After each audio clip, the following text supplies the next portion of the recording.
Welcome to Man Does Tech, where I solve the problems you didn't even know you had.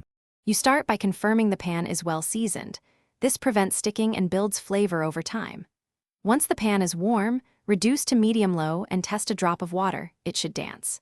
Now oil each cavity with 1/2 teaspoon using a folded paper towel or brush.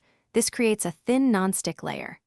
Pour batter quickly to the filling line because a too cold pan soaks oil and a too hot pan burns the outside before cooking through. Once batter is in, watch for the edges to set and small bubbles to appear. That signals it's time to turn. Use a skewer or small spoon to gently lift and rotate each piece 1/4 turn so uncooked batter flows out and forms a round shape. Make sure to lower heat if browning too quickly because cast iron holds heat. Consistency matters.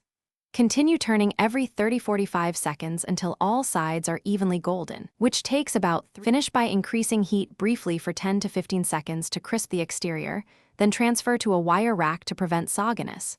Make sure not to stack hot paniyarams. Air circulation keeps them crisp. If pieces stick, stop, let pan cool, then clean gently with coarse salt and a thin oil wipe.